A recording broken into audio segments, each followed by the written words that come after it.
You know, I ain't even know how deep it go. I used to think it didn't even matter. Now I see it in the way we live. If we don't choose, it's chosen for us.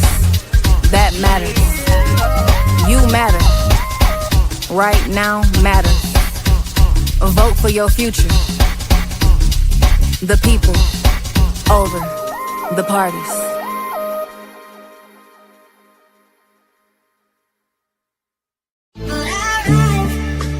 Got one with this one, Melody. King for governor.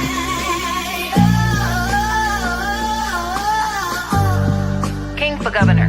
Governor. The people over the parties. How could the parties be over the people? We stand, we ride. No matter what's wrong, we gonna make it right. The people over the parties. How could the parties be over the people? We stand, we ride. No matter what's wrong, we gonna make it right. King for governor. We decide. We decide. And if we don't, nah, we decide. King for governor. The people over the parties. The people over politics. King for governor. The law of the land includes your voice. We decide. We rise. The people over the parties. How could the parties be over the people? We stand, we stand, we stand together. The people over the parties. How could the parties be over the people? We stand, we ride. No matter what's wrong, we gonna make it right. The people over the parties. How could the parties be over the people? We stand, we ride. No matter what's wrong, we gonna make it right. King for governor. King for governor. Governor. King for governor. King for governor. Governor. King for governor. King for governor. Governor. King for governor. Blessings, everybody. Blessings, and welcome to the People Over the Party show. And I am your host, Dr. David D. King. And I hope each and every one of you are doing wonderful out there today. I'm excited to be with you guys. And I have a gentleman with me today. You guys, I think we're going to have some fun today because we had some fun in my office. And I got a secret, y'all. We have two ladies in the room, so if y'all hear a voice, you know, or they jump up and start saying things, you know, and hiding their face, I just want y'all to know it ain't a ghost. It's two of them here, you know, and you know, I should put them on the camera, but they claiming that they don't want to be seen, but they show was heard in the office, wasn't they? Yeah. All right. So today, y'all, I have a gentleman with me by the name of David EARNEST. He's here all the way from Chicago, Illinois. What side of Chicago? The South Side. Come on, say that with some pride. The South Side. Look at her. I told y'all, she over there, she's saying it with some pride. So the South Side of Chicago, and he's in Milwaukee, you guys, because he's fighting for justice for someone here in the city of Milwaukee, the state of Wisconsin, and he's on a mission. So I'm going to let him introduce himself to y'all, let him tell y'all a little bit about himself, and then we're going to also talk about the community, how we as the community need to come together, rise up, not looking at a political party to save us, but we saving ourselves. So go ahead and introduce yourself, sir, and talk to the people.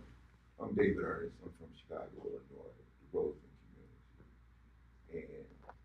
And as a young man, I went to Thomas Borden Elementary School. And actually a fairly decent kid. I'm not going to say a good kid. I did eighth grade twice. I was just that interested in school, and I dropped out of high school. But There you go. Go ahead. the one thing that I wanted to make clear before we is that the lesson that we were taught in school and what we seen on television and the reality just around us, I felt like there was no need for me to get an education because I felt like I didn't fit into this community. There was no way for me to prosper in this society. So we tried to create, and when I say we, I'm talking about the people that I know specifically in my community, and mostly myself though. So we tried to find other avenues to create wealth and to obtain the things that we either wanted or needed. And we made some very bad decisions, did some very bad things. And I wind up in federal prison. And uneducated, facing a life sentence. I received a 35-year sentence. And I wind up in Leavenworth, United States Penitentiary. And I met Jerry Walker for the first time. And I'm gonna come back to that. Because out of those 35 years that I started with for a non-violent drug offense, I turned it into 78 years by catching other cases while I was locked up. Anybody from Chicago that was in Chicago in 2006 seen me come back to fight a homicide charge. And I was in Cook County Jail, and I escaped with 5 other individuals.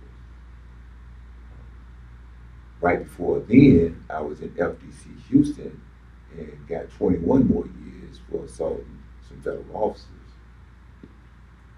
Before then, I was accused of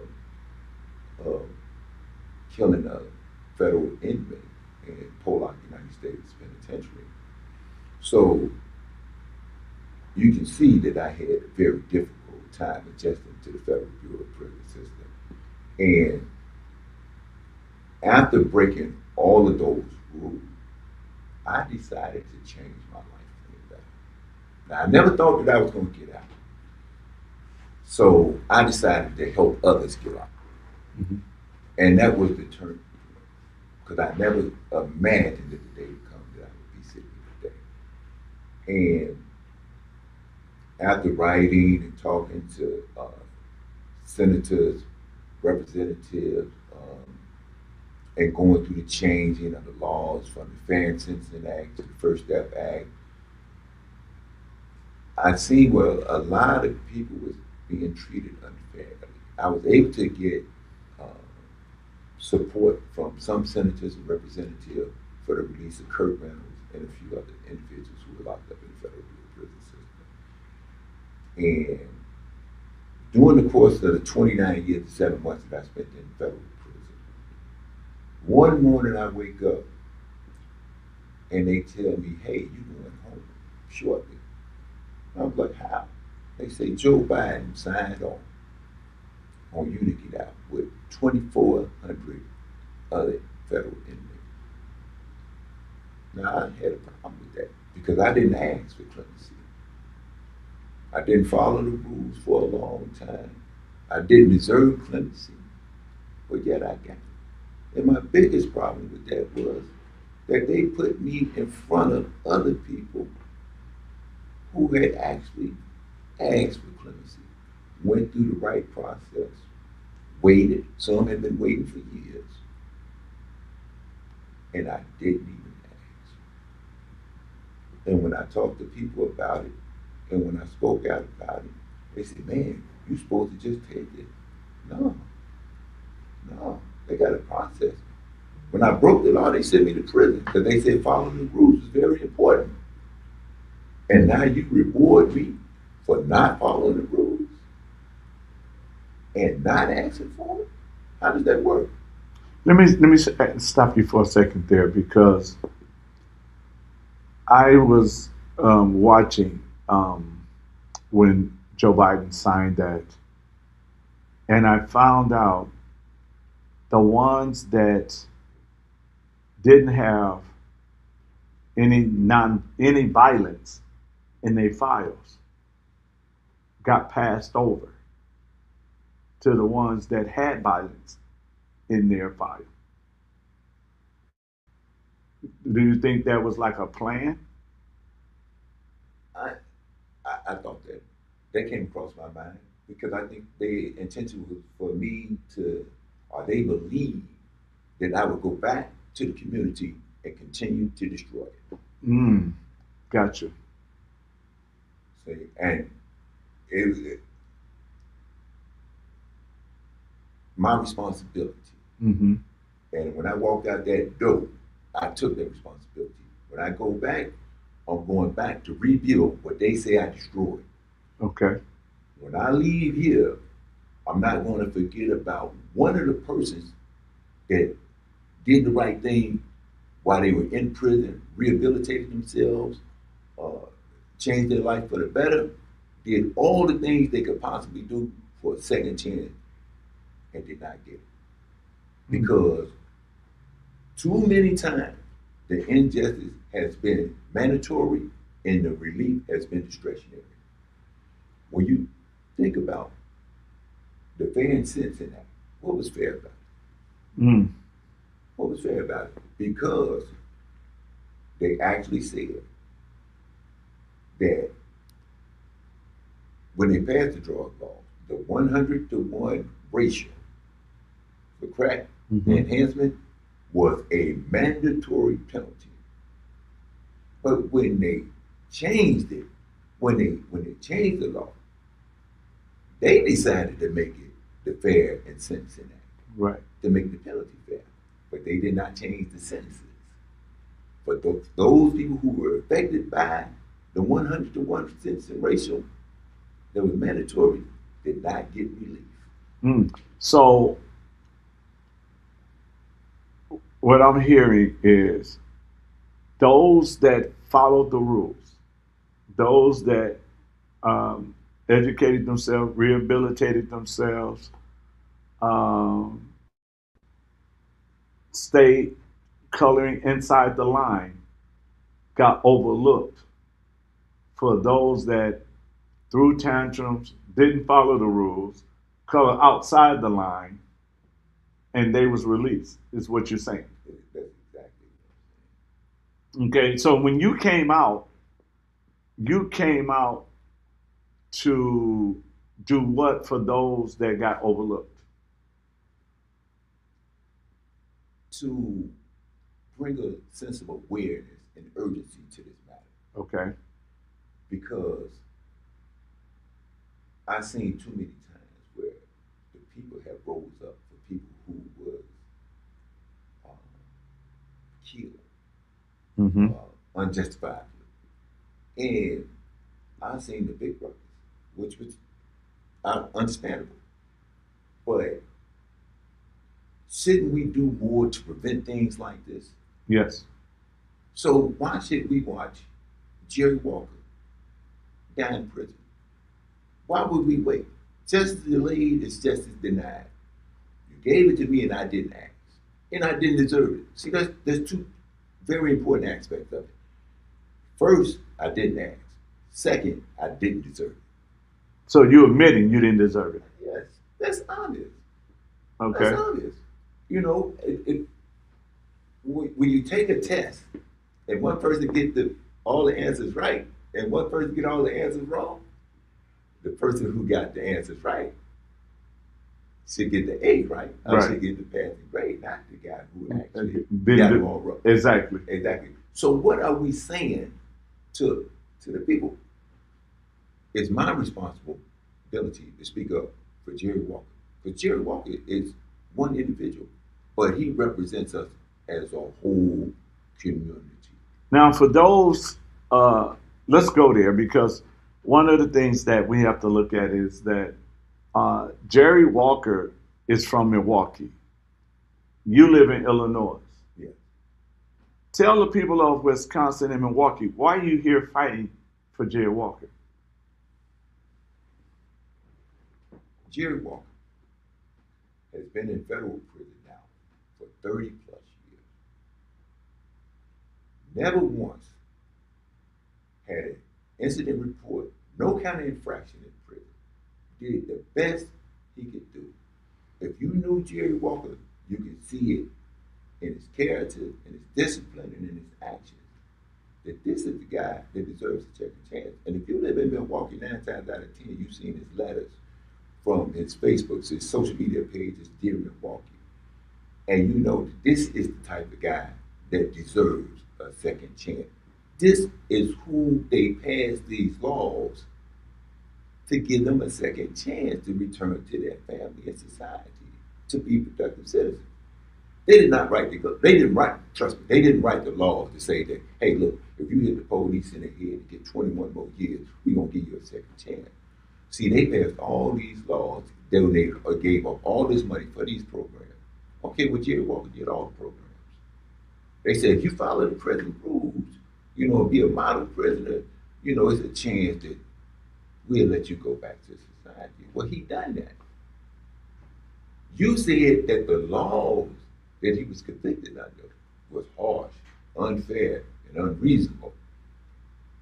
But yet he's still in federal prison. I'm here today to tell the people of Milwaukee that these politicians who passed these laws overlooked and denied Jerry Walker. We can't wait no more. Jerry Walker, how long do we have to wait for Jerry Walker freedom? Do we have to bring him home in a box? No. We have to vote for people who care about us in our communities, in our families, regardless of what color, their party, or what elephant or donkey they rode in on. We have to vote for the people who have our best interests at heart. We might not get everything we want, but our vote must have some value. Must have some value. Must have something that we can see. We can no longer give up our vote for a promise. Now, I know you had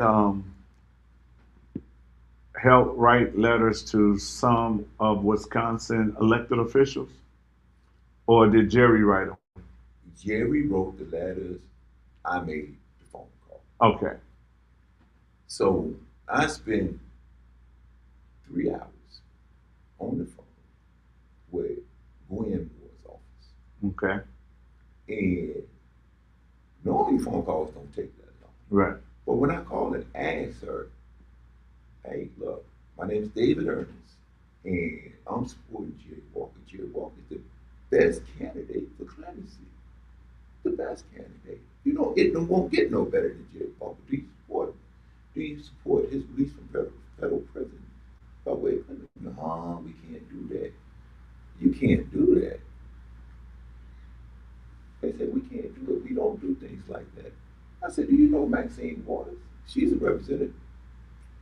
Same party, same title, same position, and she fought to get Ricky Ross out of a guy that was actually getting drugs from the CIA.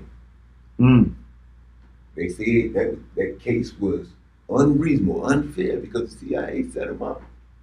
You know, that yes, the government, depending on the circumstances, the governments don't like people who cooperate, people who tell on them. Right. So Maxine Waters knew it was unfair and unreasonable. So if something is unfair and unreasonable in one state, then surely those same principles are unfair in another state. If it's unfair and unreasonable, surely you want to do something about it. So what Maxine Waters could do something about, Gwen Moore is telling us, but she can't do nothing about it when they had clearly done something about it before. Right. I was in federal prison. Representative Robert Kelly's office helped me get out. Other senators and representatives also had a hand in it. Mm-hmm. Remember, I didn't even ask for it. Right. That was the key. I didn't ask for it. Jerry asked for it twice. Denied by the Obama administration, and then denied by the Trump administration. So he was denied twice? He was denied twice. Mm. So the people, excuse me, the people in Milwaukee or in Wisconsin what are you looking for from them? Well, I'm asking them to come together to vote for the candidate that will help us bring Jerry Walker. Okay, so let me ask this question. Wouldn't that be a little dangerous? Um, and what I mean by that is, I know what you're doing. I know your mission. I know your assignment. You're telling him to vote for someone that is going to help get a man who deserves a second chance out of prison. And then, and it's a gamble if we vote someone into Congress or any office that says, oh, we're going to help, but then get selective amnesia once they get elected. Well, for so many years, we've got nothing for our vote. So here I'm asking them, just don't give up your vote. That's a promise again. Right. So we want to make sure that between these people that's running for office today, that we have somebody that care about Jerry Walker, care about all the people in Milwaukee, 4th District. Because this is the district that they represent. Okay. We want to make sure that we come together to let them also know that, listen, this is about Jerry Walker and all of us uniting to actually make progress in the future. If you got the issue that will help us move forward, not keep us dependent on whether you're in office or not, whether you what you continue to give us to hold us stagnated, under control, but give us the means to actually choose a better future for ourselves. You know, in Chicago. Okay. So here, I know you reached out to Gwen Moore office. Yes. Have you reached out to Ron Johnson office? No, not Ron Johnson. Okay. What about Tammy Baldwin? No. Okay. And the reason I'm asking because I just want to see what both sides might have said or didn't say when it comes to Jerry Walker. And a lot of times, you know, the most dangerous time for us to want something is election time. And the reason I say that is because they make promises they won't keep or can't keep. Or, and this is where we, the people, has to rise up and say, you know what? We're not just going to vote for you, but we're going to hold you accountable. And if you don't get it, if you don't do anything that first year, we're going to recall you to get you out of office because of the fact that you lied to us. And that's where we as the people got to stop allowing them to lie to us and say, oh, I'm going to look into that. Oh, I'm going to do this, but nothing get done. So we, the people, must take power back in order to get things done. Because if we tell them, because you got to remember, they're running as a Democrat, they're running as a Republican, and they're being supported by their party. Their agenda is not the people agenda. And that's something we got to look at too, because Republicans can say, "Oh yeah, I'm gonna do it because I need the black vote." So I'm gonna look into this Jerry Walker thing, and then they get elected, and now they won't answer your phone call. It's just like going on a date, and then you tell a woman, "Oh, I'm gonna call you," and you never call. Right. And so, with the community coming together, we have to hold ourselves accountable too. So when we talk to these officials and agree to vote for them, we are actually going to hold them accountable. Right. But we must first be accountable ourselves. If we just want to vote just to be voting for just one thing and then going about our business, it won't work like that. That's how politics got to where they are today. We still have to be proactive. She done started scooting up. I know she finna say something in a second. I know she's gonna say something in a second, but you know what I think that what we should do as a community, because we're talking about the community now. I think the community should be hosting forums. Now, watch this, because this is a tricky part about community holding the forum. It shouldn't be community that's pushing Democrats holding that forum, and it shouldn't be the community that's pushing Republican to host that forum. I think it should be the ordinary people of Milwaukee, of Wisconsin, holding that forum and asking the questions that we interest. What are y'all going to do? Because we got a pipeline from school to prison. What are y'all going to do about that? What is y'all plan for our children's future? We business owners. When are you going to remove the red tape so my business can grow? You understand what I'm saying? We should not allow them to host a forum and they already know the questions so they can give you an answer that sound good. You know, we should have, I like to call it a butt naked forum. We make them get straight out, and when they say, well, I'm gonna do this, and then we get to ask those real questions. Well, you've been in office for how long? How come you ain't done none of that since you've been in office? You know, if we ever want to take our power back, we got to put them in a position, because only thing they want from us is our vote. So if you want our votes, then what you need to do is explain to us why this is going on and why you didn't say nothing before the election. Because if it really is important to you, you're going to say it before the election. But you're not going to say it because it'll cost you your career, because your party that's not their agenda. So instead of us letting them give us an agenda, why are we not giving them our agenda? And that's why I want the Milwaukee community to start with Jerry Walker, because they have to get together. They haven't. I'm not from Milwaukee, so you have to have a starting point to actually get your agendas together, make sure they're known, and give your elected official, the opportunity to address it. But if I don't tell you what my issue is, you can't fix it. Exactly.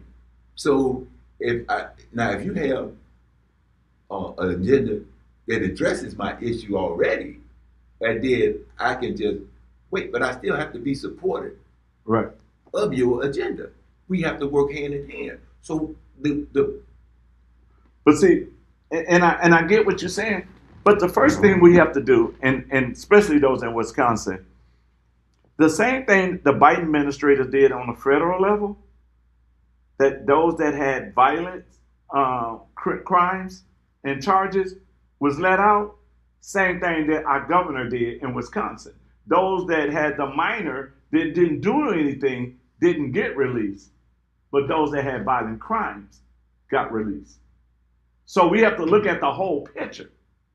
They want them to come, like you say, they didn't want you to come back and start standing for justice. They wanted you to go and continue to destroy. So they looked at your record and say, this boy, and I don't mean call you boy, but they probably saying, this boy messing around, ain't following no rules. He's a danger inside, so he'll also be a danger outside. So let's let him out. He'll come back, but let's let him out. But what they didn't expect, you come out and do the opposite. You rebuilding instead of destroying. See, and that's the thing, that's part of the system. So it's not just a federal problem, it's a state problem. Because I know one lady here in Wisconsin was beaten half to death. They sentenced the guy that did it. He didn't even serve half of his term and was released. And all she got was a letter saying he's out.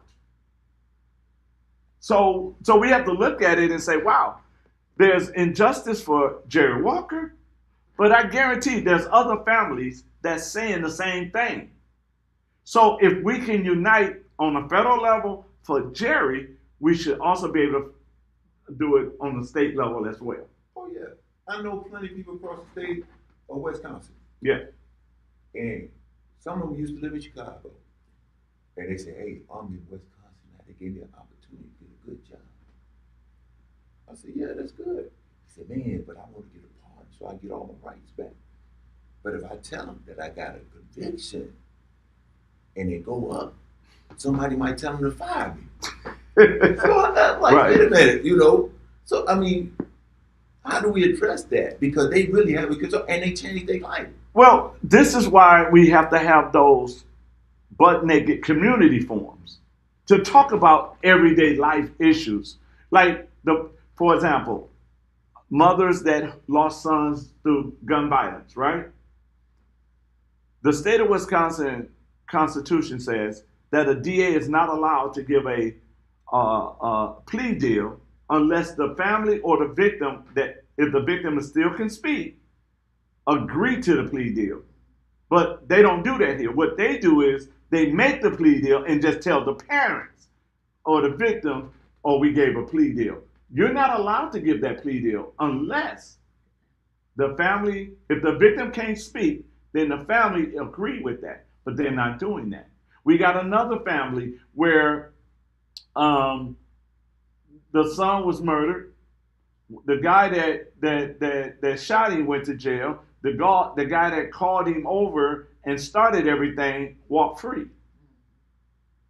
So you the one called over. Anybody else, if you would have called somebody over, they would have got charged too. This guy walked away. So now they're trying to get justice, but these are everyday things that we have to have. Because our elected official works for us. So we're supposed to give them the things that we need to be dealt with. But if we don't, then they're only giving you what their party agenda is. And you got to understand, their party agenda is never for the average person. It's never. We got proof of that. But here in Wisconsin, Republicans been in charge, Democrats been in charge. What did the family get? Nothing. So we have to look at the whole picture. Is the system now designed to release all violent folks and those that are law-abiding inmates that's going along to do the right thing and to deny them, to keep them locked up because they're not going to go out there and do something dangerous? You know, those are the things that we have to ask. Why is it designed to let violent criminals out, but not the law-abiding citizens, like you say, who should have a second chance? Yeah, they made a mistake in life, but they never hurt nobody. They never, when I say I'm talking about physically hurt nobody. They never hurt nobody. They never shot nobody. They never killed nobody. So why they're being punished? Because they try to turn their life around. So how can people reach you that wants to join the movement of freeing Jerry Walker? How can they reach you?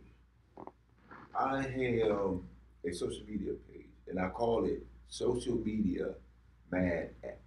It's on TikTok, and I call it that for a reason, because I want to reach a broad scope of people. Some people see justice, they don't really understand it, they don't really care for it, and they might just stroll past it. So when they see Social Media Mad X, they might just stop and see what it's about. I want it to be very informative. I want to highlight the individuals that's going through this injustice and just see if we can get some support for that. But I'm in the street most of the day. I walk around, shirt on, all the time, just as on time. I make sure everybody know my name so they can approach me, talk to me, and they know exactly who I am, and I can tell them what I stand for. But you can also find a not-for-profit organization called Support the Teachers and Motivate the Students Movement that's based in the state of Illinois. Okay. And you can look them up, and I am the founder of that organization because I do believe education is very important. Okay, and you go and educate young people so they don't make the same mistake? I actually go tell young people what it looked like to be uneducated at an old age. You might want to get educated while you got the chance. Why, as I say all the time, while you are in line, you are preparing for the future. Okay. We want to set you up to succeed. We don't want to set you up for failure. Amen. And we most definitely don't want you to set yourself up for failure either. So now, just one more thing. Keep going. One more thing. The thing when we look at the Justice Department and when other people see it, they see two different things because they don't really understand what's going on. Right. For a long time, they had a federal law called a fake stash house robbery. And a lot of people was affected from the state of Wisconsin.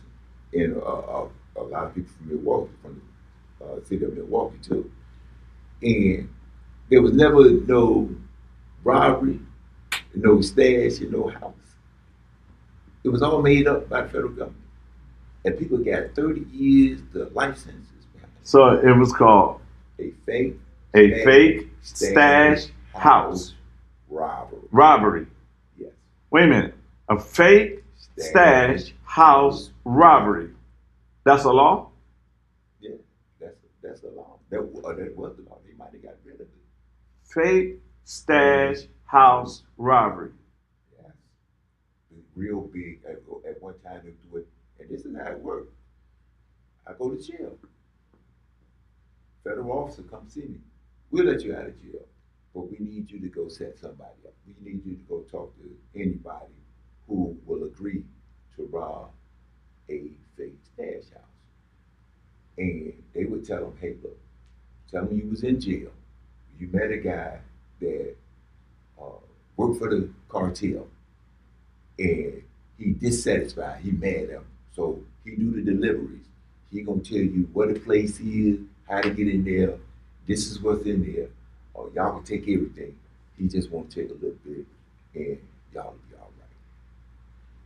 So they say, okay. Now when they first started off, they was actually doing that. They would say, well, we don't got no guns. Oh, okay, don't worry about it. We'll go get y'all some.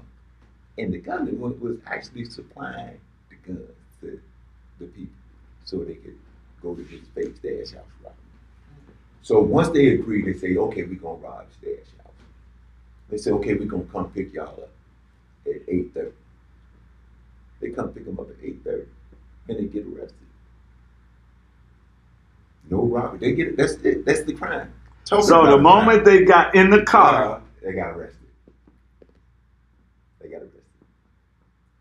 And some of them got 30, 40 years. I can't think of how much time Chris Blitch did for the fake stash house robbery. But when I read the case, I couldn't believe it. fake stash house robbery. So they never made it to a house itself. The house didn't even exist. There was never a house. So they just got in the car And got arrested. and got arrested. Yes. Never no drugs. And they got sentenced for drugs that they talked about. Drugs that did not exist. Drugs that did not exist, they got sentenced to that.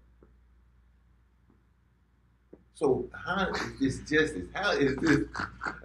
How do you get a fair trial? So you get 30 years for a house that don't exist, drugs that don't exist, Robbery that never happened. a robbery that never happened, but they did had a gun on them. Yeah, they did have the gun. But first, they started off by giving them the gun. For those who didn't have it, Right. they would go get them the gun. And then they said, well, we can't do that no more. That's questionable. So then they had to go out and find them. So they had to go out and borrow some. And then come back. And then get arrested. Wow. But that's not the only thing. You would have people that testified in these drug operations. They're talking about people who got life sentences for Right. drugs that wasn't even in evidence. No drugs. I can literally go to court and say that I brought 20 kilos from you twice a week for the last 10 years. But I don't got no money, Right. no car, no house, and no drugs. I don't have nothing to show that this is even possible. Right. I would go free, and you would go to jail for the rest of your life. Yes. Wow. It's a lot that,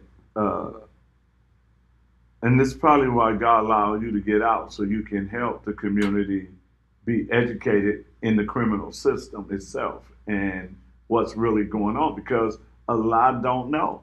And a lot of our young people, they don't even know their rights. They go sit in the interrogation room and the police says, I can give you 40 years, and they got to run in their mouth knowing the police can't give you nothing. You know, I mean, it's just amazing what's out there, and you know, some of our elected officials don't have a clue. You know, a lot of family members and doesn't have a clue of what's going out there. All they know is they're losing their sons and their daughters to the prison system, because we do know it is a big business. So, yeah. In a Harlem community, even the people, even the officers that I heard in Texas, I wrote an apology. Mm-hmm. I shouldn't have tried to beat you up. I should have tried to talk to you up. And so when I meet somebody that's willing to talk to me about issues that I care about to help other people, Mm-hmm. I don't care what party they represent, or if they represent, they are somebody who we can move forward to. Right. Where we can grow. You know, we can build off that. We can look for independence and to be self-sufficient, because they're not going to stop us Right. from being independent and self-sufficient. It's the old proverb: you give a man a fish, you feed him for one day. You teach him how to fish, you feed him for a lifetime. That's right. And that's what we got to do. We have to teach the how. And a lot of our young people, they don't understand the consequences. So they need somebody who experienced those consequences to say, hey, look, you really don't want to do that route, because, you know, the Lord opened the door for me to get out, but it's not guaranteed you're going to come out. You know, I think that's, you know, and I when I do prison ministry, the first thing I tell them is, the real you didn't get you here. You know, you didn't get here because that's who you really are. You got here based on emotions at that moment. You got upset, you got mad, or you got here because you thought you would never get caught. You know, I have people that say, man, the drilling, I was just doing it, and it just, you know, it was like a high, and I just didn't stop, you know. Now I wish I stopped, because now I'm here for 30 years. I'm here for 40 years, you know. I think we got to start with our young people, you know, let them understand the law, but also let them understand what a life in prison really looks like.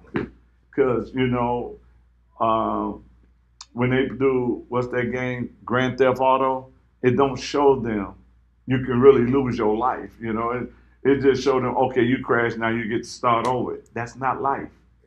You know, I think that we need to really empower and get the people to understand that, listen, first of all, the politicians are not the one in charge. You are. None of us can go to a job interview and tell them what we're going to do with their company. They're not gonna hire you. Well, this is what I'm gonna do. No, I'm interviewing you to see if you can do what I need you to do. I don't need you to come to the interview telling me what you're gonna do. This is what we want done. Can you get it done? And if you can, then we'll hire you through our vote. But if you can't, we're not hiring you. Because you work for us, we the people. And when we understand that and realize that they are right now interviewing to represent us. Running in an election, a campaign, you're interviewing to represent us. But if your interview is only talking the negative about somebody else, why would I hire you? Because you never told me nothing that you're going to do for me. You're only trying to get me not to like the next person. This is why we messed up now. Because we voted in people only because we didn't like the other one. There's nothing about this person that we can literally sit back and say, I'm voting for him because. No, I'm voting for him because I don't like him or her. Not I'm voting for him because before he got elected, he was in our community working. Before he got elected and ran for office, he was at the school helping our children. Before she got elected, she was over there helping those that was coming out of prison. None of that. The only thing we're electing these people is because I don't like the other one. I don't like the donkey, so I'm gonna vote for the elephant. I don't like the elephant, but I'm gonna vote for the donkey. But what kind of track record? None of us cannot go to a job interview and not present our resume. None of us. We go in, they want to see our resume. Then what do they ask? You got any reference? Right? They want to know, do you got reference? You say you did this, then can we call your last employee? When I was working in corporate America, the first thing I would ask a person, and I say, I'm gonna ask you this question, and I know from your answer if you was an asset or a liability to the company. And they said, what's that? I said, if I call your previous boss right now and ask them, will they rehire you? If they say yes, you was an asset. If they say no, you was a liability. So all of our elected officials that are in office right now, because they're not helping the people of our community, they're a liability to us. They're not an asset. So why would we re-elect them? Why would we rehire them? You know, I think some people are just stuck, are just stuck in their ways. And once you get used to a certain thing, you try to just stick with it. Right. And I can't remember who said get comfortable with being uncomfortable. Right. And you and other people who are willing to talk to people about issues, the talk comes before the change. Right. But see, but here's the thing. You have to choose courage over comfort. If you don't choose courage over comfort, you're gonna stay comfortable. So we done got comfortable not having. So I need to choose courage over comfort so I can go try to have more. So if we do not get to a place where we're sick and tired of this, and this is all that it is, majority of people in Chicago and the majority of people of Milwaukee haven't really been nowhere. They only been in Chicago and Milwaukee. And sad to say, some on the south side of Chicago haven't been anywhere but the south side of Chicago. Right? But they don't realize it's more to life than just the south side of Chicago. It's more to life than just the east side of Milwaukee. Let me tell you what I did. I took a young man from the east side of Milwaukee. He was a felon. He had a gun charge, drug charge, everything. And I took him across the state of Wisconsin. Well, before he left, all he heard was racism. When you go up north, it's racism. They don't like you, there's this and that. I took this young man all up into in part of Wisconsin that if you saw another black, you was happy. That's how it was. And when we got up there, we went to lunch with a group of people, and they got to talking about their alma mater, where they went to college at and everything. And they looked at him, and they said to him, so what college did you go to? He dropped his head. I'm a felon. I didn't go to college. So one of the ladies, she looks at him and she said, son, this is America. Just because you got a felon don't mean nothing. You can be whatever you want. We went to the hotel that night. He had his own hotel room. We went to the hotel. He said to me, he said, man, they lied. I said, what do you mean? He said, they told me they hate us. But this woman just encouraged me. You know what he did? He got back to Milwaukee and set up his own home improvement company. And it's still functioning today. Oh, yeah. So if he would have never left the east side, he would have never knew that there was something else better for him. So sometimes we got to come out. We got to come apart. Okay? So we can become better. And that's the problem that we don't have. That we don't have people encouraging us to spread our wings. So we got a lot of eagles in the hen house. And we got to get them out that hen house. Yeah, that's most definitely. Look, she trying her best. Come on, you can say something. You ain't on camera. You can say something. I was going to say that I agree with what you're saying, but to add to that, we also have to be able to provide them the means to get out of the hen house. Because a lot of people live in areas where they don't have the means or the access to get. Because if you listen to your story, you took him. Right. He didn't take himself, and a lot of people can't take themselves, not because they don't want to, it's because they don't have the means. So the question is also, how do we improve our communities to where everybody in the community have access and means to get out, to be cultured, to travel, to learn, to be educated, et cetera, et cetera.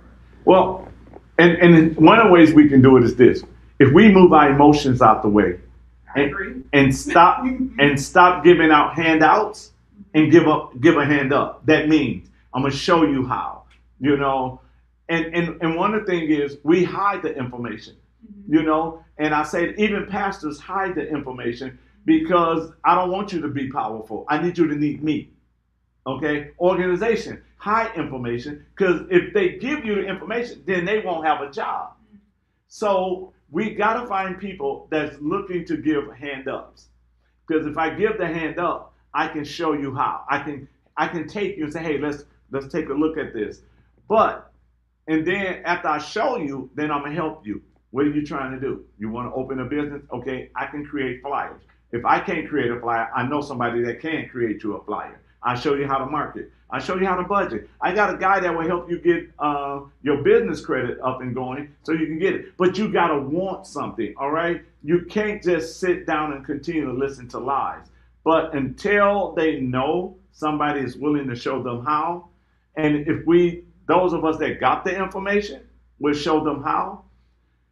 And I always tell people this: millionaires became millionaires because they saw a problem. All right. For example, Stacey Adams. Stacey Adams became rich, and we wear his shoes because he went to India, to a country where everybody was barefooted, and went back and made a cheap shoe and sold it in India. And that's how he got started. He saw a problem and he came up with the solution. And that's what we're talking about now with our young people. We know the problem. Number one, we already know they're not allowing them to read and write. So here's the solution. We got to come together and help them learn how to read and write, right? They don't know how to write in cursive. So if they don't know how to write in cursive, guess what? They can't read history right, because history is written in cursive.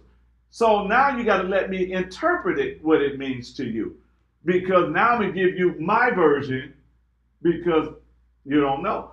A lot of Frederick Douglass writing is in cursive. So how are they going to read Frederick Douglass? Matter of fact, most of the 20-year-olds don't even know who Frederick Douglass is. So it's up to us. If we want to see people free, then we got to do the groundwork. We got to go out and invest in them and say, hey, listen, I'm investing in you today. What is it that you dreamed you can do? Well, I can't do it. I can show you can do. I don't want to hear the felon. If you don't know how to read, we're going to connect you with people that help you read. If you don't know how to do math, we're going to connect you with people that know how to do math. I know you're good with your hands. I know you like to hammer. You like to paint. So let me put you with somebody that can teach you how to read blueprint so you can build. You don't have to just patch up. You can build, right? So what we do is we take a person and we find out what his weakness is, and we build from his weakness. Come on, a lot. No, I was going to say, so I hear two things. Say it louder so that I make sure they can hear you. So I hear two things. Mm-hmm. I hear, you didn't say this explicitly, but this is how I'm interpreting it.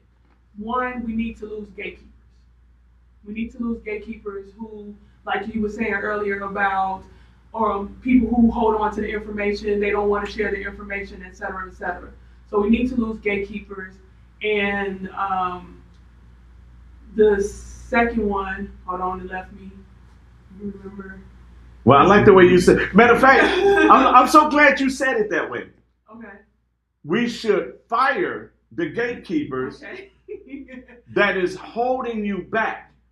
And we need to get rid of those so-called leaders that is not empowering you. How can I be a leader if I'm not going to empower you? Right. So I don't need you to lead me, but you eating and I'm not eating. Mm-hmm. And the reason I said that one while you're trying to get your thought back, there was an older guy, he said this. He said Jesse Jackson and Al Sharpton had him running around hollering they was oppressed. We'll never have nothing. He said, I stopped one day and I looked. Jesse Jackson kids went to a good school. Jesse Jackson had $1,000 suits on. Jesse Jackson was eating.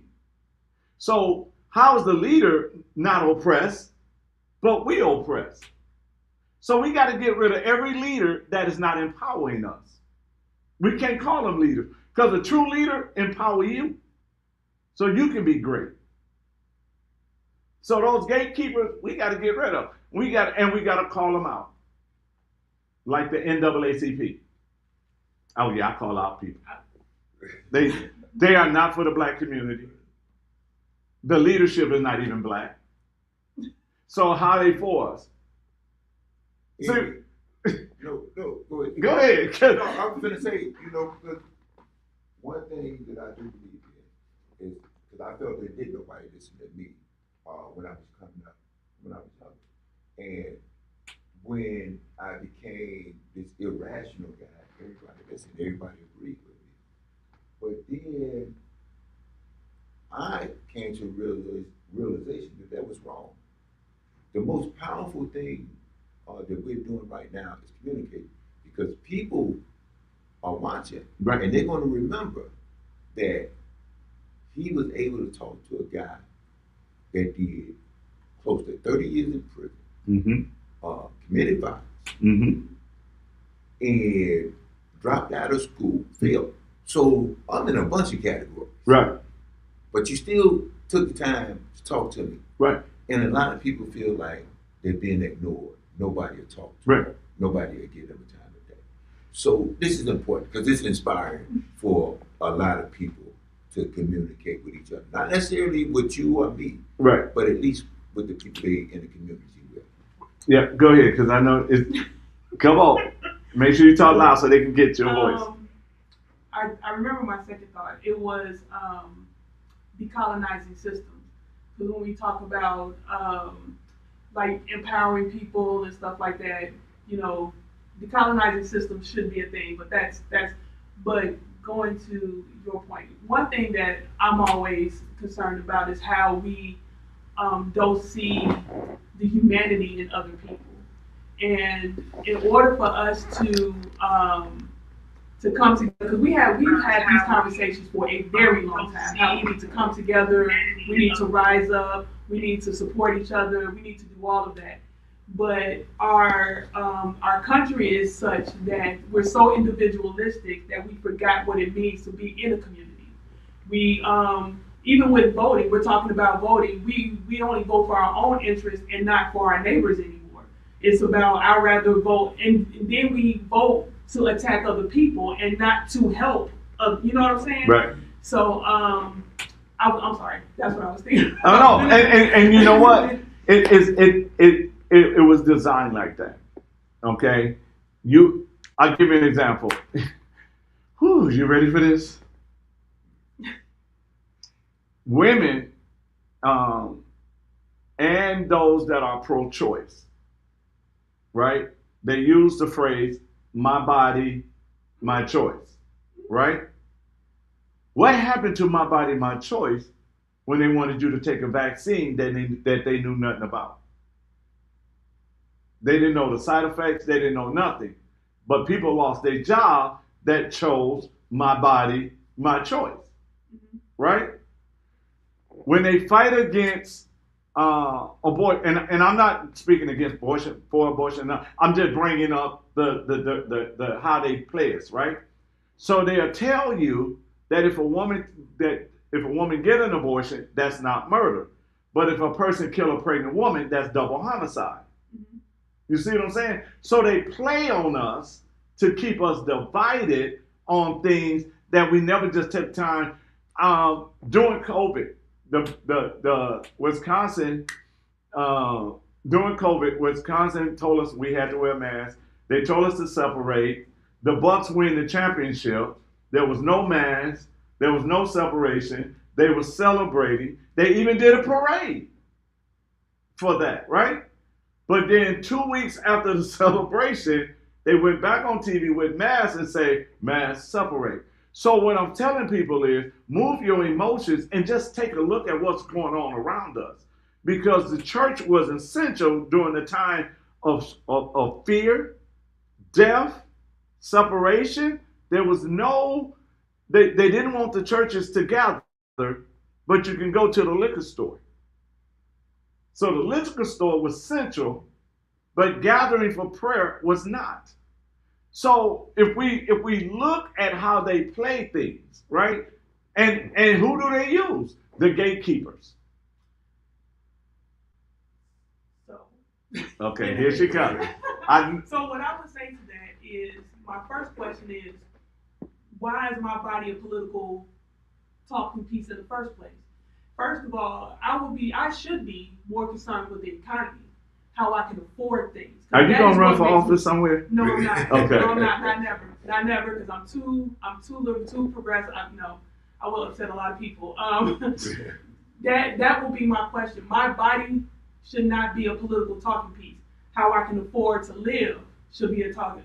How I can function at work. How I can make money. How I can live comfortably. Those should be the talking piece. Whether I get an abortion or not ain't got nothing to do, a wise person once said, with the price of eggs. Okay. So what you're saying then is government should have nothing to do in the medical arena. Not that. That's not exactly what I'm saying. Because that's when it's one thing to control somebody's body, to say, hey, you can't abort your child, or you have to have this child. Because pro-choice goes both ways. It's not just about abortions, it's also about being able to keep your child. Because there are women who have been forced to get rid of their child and they didn't want to. That's right. What pro-choice is. But the thing is that I am a human being. I am not your object. Right. And men bodies do not get regulated. They do not. Not to that point. So, and then the other thing is, it takes away from what's really important. How I can provide for my family. Right. Whether I have one or not. Right. So and I hear what you're saying, but that if that's the case, that the government, or it should be a political issue on your body, then it should go the same way for those who lost their way of feeding their family because they chose not to let something in their body that they were trying to force them to take. Because you got to remember, I don't know about in Illinois, a lot of people lost their job in Wisconsin because they felt it's my body and you shouldn't force me to put anything in my body. Okay. You see what I'm saying? I'm not even talking about the abortion itself right now. I'm talking about the choice that you have. If you're telling me you're pro-choice, and I was raised pro-life, but I'm just saying. But if you're saying you're pro-choice and it's your body and nobody should force you to do anything with your body, it should have been the same way with the vaccine. Okay. That's what I'm saying. Okay. But you made me lose my way to take care of my family, the way to feed myself, the way to pay my rent, because you wanted to force something in my body I didn't want. Okay. You see what I'm saying? So many people, nurses, teachers, city of people that work for the city, some factories did it. So a lot of people was forced out of a job because they was trying to force them to put something in their body that they chose not to put in their body. That's what I'm saying. So when we look at the thing, we have to look at the bigger picture instead of just that one, like you say, that one little issue that everybody's pushing. Now they coming out saying now, and if you've seen it, oh, we made a mistake having people taking those shots and things. And what's his name, Fauci? plead the fifth, 111 times, but so what I'm saying is, you knew you was forcing them to do something that might hurt them and might not hurt them. That's a force.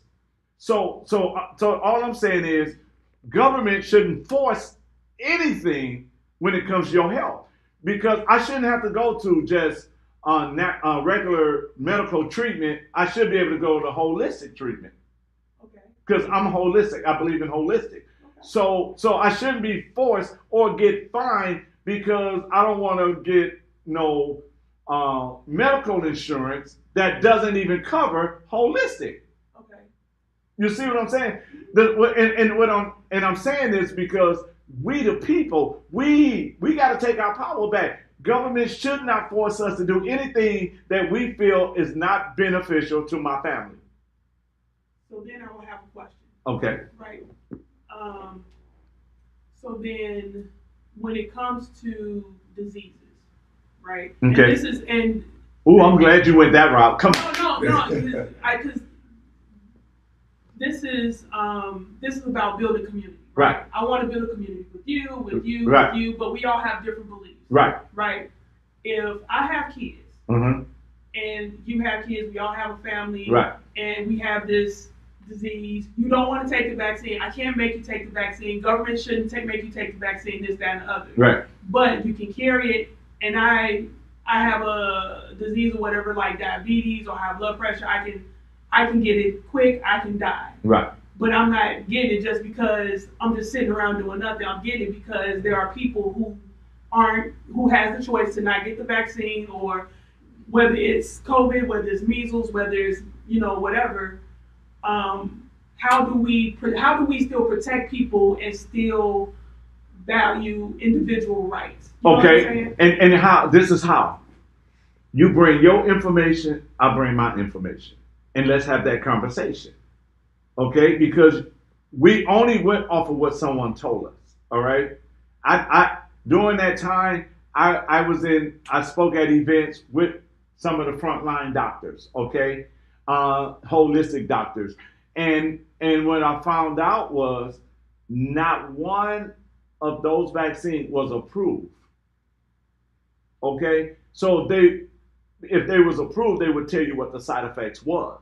So because they wasn't approved, then I'm not going to put my family at risk, and I don't know the side effects, right?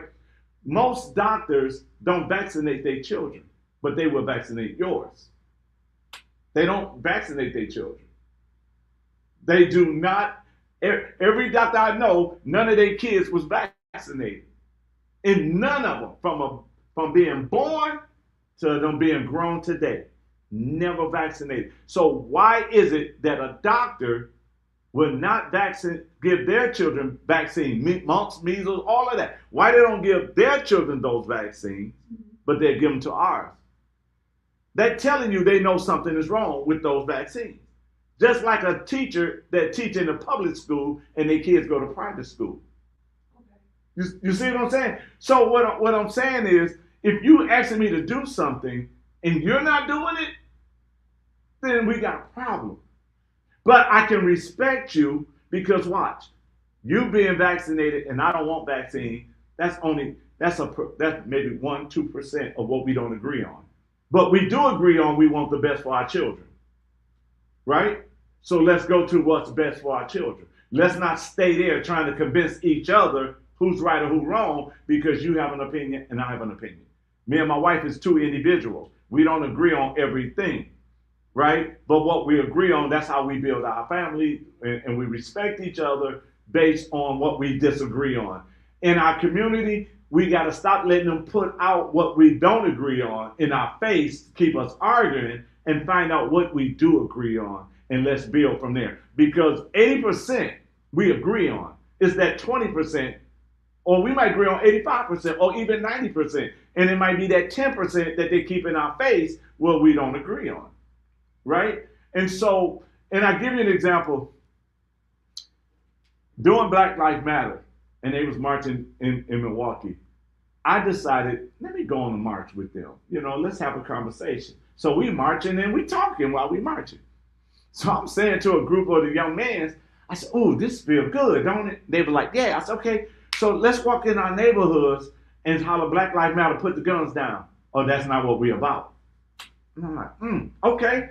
Well, let's go to the schools and say we need better education for our black children." They were like, "Oh no, that's not what we're about." I said, "Okay, well, we aborted over 20 million black babies. Let's go in front of Planned Parenthood and say we want to stop the abortion." They said, "That's not what we're about." I said, "Then what are we about if we holler Black Lives Matter?" And they says, "We're about police shooting black people." And I said, "Okay, so what they telling you is everything else don't matter. Focus on what we want you to focus on." And this is how they trick us. Because those same ones, when their friend died, they hollering for justice. To the fact that they'll go do a drive-by shooting. Because they're looking for justice, right? So my thing is, stop allowing media to give us our agenda. Let's have these conversations.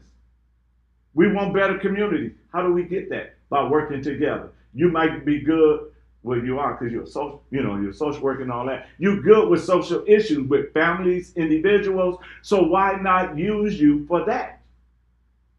Right? I'm good on the spiritual side. Also good in business side. So why not use me right there? See, until our community stop gathering and start to assemble, then we can be powerful. And what do I mean by that? You got a box full of pieces of puzzles, right?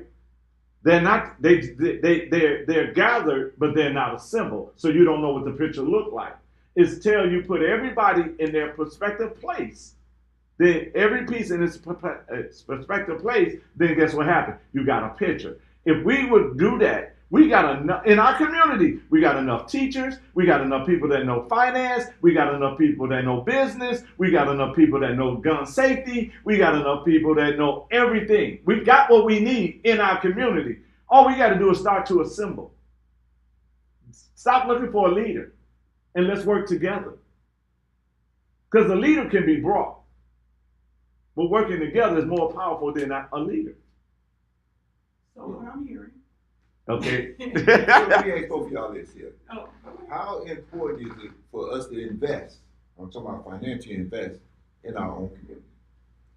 Economic power is very important.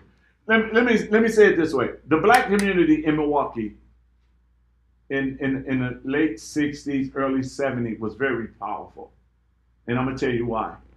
They worked outside their community, but they spent their money in their community. Your last name was your credit score.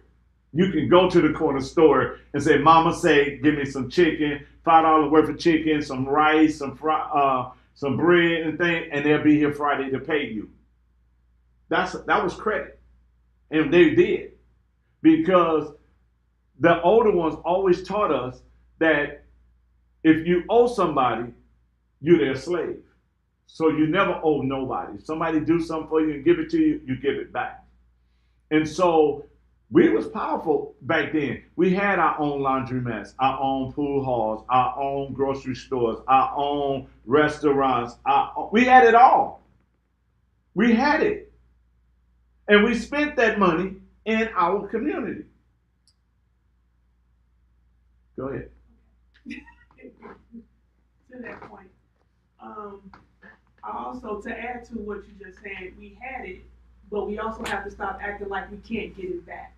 Right. That, I think that's the part. And even though we kind of like went left with the conversation about, medical and stuff like that, the overall point is that this shouldn't be about whether we believe in vaccines or not, whether we believe in pro-choice or pro-life or not, or whether somebody should use the bathroom or not. The purpose should be we put aside all of that and we do what's good for us. We bring back Black Wall Street, not just in Tulsa, Oklahoma, but also in Chicago, in Milwaukee, in New York, in Philadelphia, in Houston, in Dallas, in LA.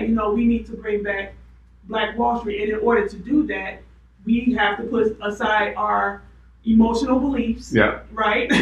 And say, you know what, if I want my kids to not, whether it's real, imagined, perceived, to feel oppressed or whatever, then we have to put those things aside and rebuild Black Wall Street and learn how to be a community again. And even when we're talking about criminal justice, bringing our brothers and sisters back home, we have to understand that these are people. Right. You know, they are still us, and they deserve a second chance. They are still a human being, and that they deserve just as much as anybody else.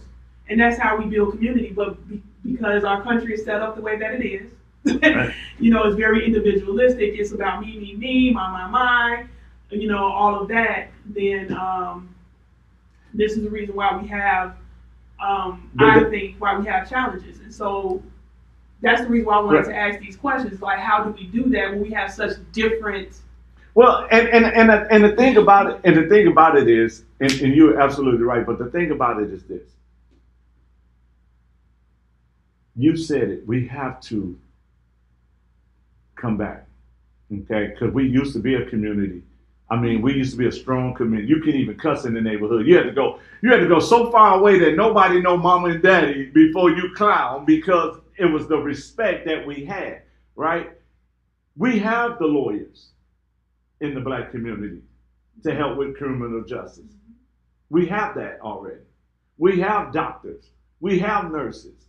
We have what is it called? Nurse practitioners. We have that. We have.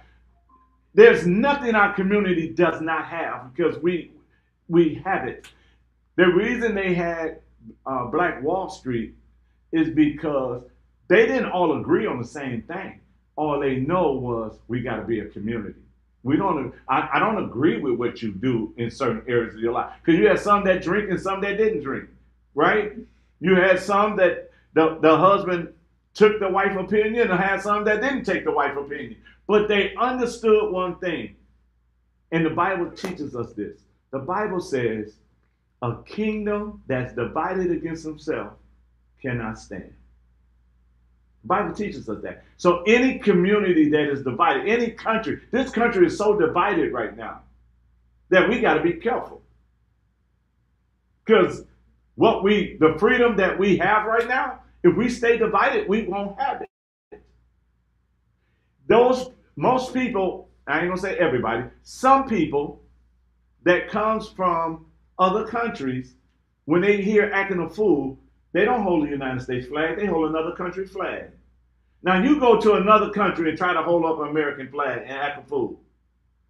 They'll kill you right on the spot. Because they didn't pledge allegiance to this country. Their allegiance is still to their country. And if whether we like America or not, because they teaching us how to hate where we was born at, that if we don't come together, and even in our community, when have you ever seen, when you was coming up, the older folks are scared of the younger folks? Oh, never. Never. Now you get older folks wanting you to sit on the porch. So what we have to do is we have to start with a faithful few. We got to start with a remnant. There's a remnant of us that want to have community. And in that community, it can be not just blacks, it can be whites, it can be Latinos. It's a community that comes together and says, I'm not looking at your color. You're my brother, you're my sister. If you hurting, I'm hurting. So if you got nothing and I got something, I got two choices. Stand at home and guard mine, or help you out so you don't come and take mine. Because that's what's happening right now. You know, when they made the law, I was working in corporate America, and I was one of J.C. Penney's. All right, I was working in there, and they made a policy: if somebody steal, you don't stop. You just let them go, because if you grab somebody and you say they were stolen, you saw them steal it, but by the time you got to them, they done moved it somewhere. Now they got a lawsuit against you, so you just let them go. So when people start to hear that now, we can go in these places and just, where do you think snatch and grab come from now? Because they know these folks ain't gonna stop them. But what they also don't understand is, if I keep stealing from Walmart, Walmart gonna leave. Now we ain't got nowhere to buy food. If I keep stealing from Pick and Save gonna leave. Guess what? Now I ain't got a grocery store. And that I fought the community, but I also fought Walmart and Pick and Save. And when you probably say, what do you mean? If Walmart and Pick and Save would invest in that community, the people wouldn't have stole that much. Because they know these people are helping us. They coming in, they giving. My church used to be on the east side, and I never had an alarm system.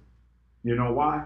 Because that community knew we get to that corner, whatever we need, they're going to help us with. So they help protect the place that's helping them. See, I invested in the community. I invested in the people of that community. I invested in mothers, single moms. I invested in families. One guy came to me and I was like, hey, how's it going? It ain't going good. I was like, what's wrong? He said, I'm finna go out here and rob somebody. I gotta feed my kids. We ain't got no food. And I can't stand as a father to see my kids. I said, take me to your house. Let me see you ain't got no food. He took me to his house, nothing in the refrigerator, nothing in the cabinet. The little kids, one was in diapers and they all was hungry. So guess what I did? I took them to the store and we brought them groceries. And then guess what I did? I gave him a job. So not only did I help save his life and so he can still be there for his kids, but I helped, like she was talking about, giving them the resources and ability to go make that money for themselves. So this is all what we got to do as a community. All we got to do is find out what's the need and who's best fit for that need. If she's best fit or you best fit or if I'm best fit, we should be okay with that. And now I can invest in you and what you're doing in the community, or her, what she's doing, because I know I'm making a good investment. And that's what we don't have right now. So can we have different opinions and different agendas, but still work together? The agenda gonna be the same. It's just how we get there is the different opinion. Okay? Because all three of us can say we're gonna head to Chicago. You get on 94, she goes through Madison and come around that way. I go through Waukegan. But we all gonna end up in Chicago because the agenda was to get to Chicago. So we can have different agendas. I mean, the same agenda, but different direction how we get there. Right, but if we have different agendas, can we still work for a common goal? Can we network? Can we work together? Can I come to you and say, hey, look, this is what I want to do for the kids, right, in school? And you might say, well, I can help you with that. We can work together. We can do something. If it got something to do with kids, yes. But the main goal is what? Empower and strengthen the community. It's the same thing. Okay. All right.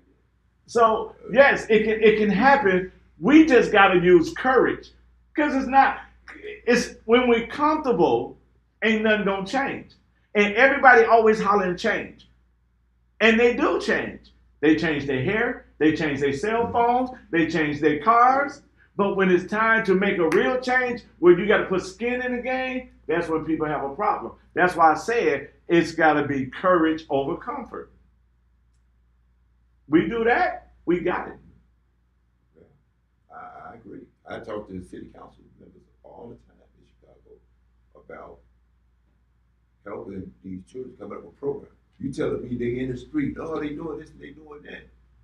But yet you block me from doing anything to help them do something else. When you come with solution, you're the threat. They don't need solution.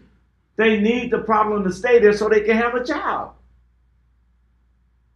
Or you may need to change your target audience, because whoever goes to the parents and asks them. Right. And that's the other thing about building community, is we can't just leave it at like just talking to politicians or the Board of Education. Like, first of all, these are their kids. Right. And again, it's about giving back voice. So if you can't get what you need done with officials, people, we always leave them out. Right. We shouldn't leave them out. So let me do it this way. J. Paul Getty said it this way: I'd rather get 1% of 100 people effort than 100% of my own. Say that one more time. I'd rather you get 1% of 100 people effort than 100% of my own. So you got to involve. See, our problem is, again, but we program this way. Run to the elected officials. Run to the elected officials. No, because now you done gave them your power. Don't go to the elected officials. Make the elected officials come to you because you're out there doing something. And I totally understand that. I see, and then here's my problem. Because I went to the school and I went to give them some money. And they said, we can't take your money. So why? No. You can't. No, they can't. And you can't. You and then can't. I went to the public, and then I had to go downtown. And they said, oh, well, you can't do it. No. And then I had to go to city council. They said, well, you can't do it. Why can't I? Because you got to understand this. You are saying, here's some money. I'm trying to help y'all solve a problem.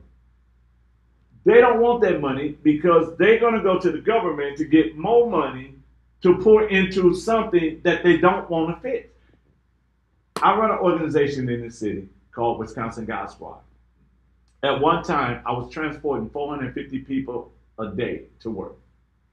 I got them the job and I made sure they got to the job because a lot of times, in order to get good jobs, you had to go outside the city. So I took them outside the city, got them a good job.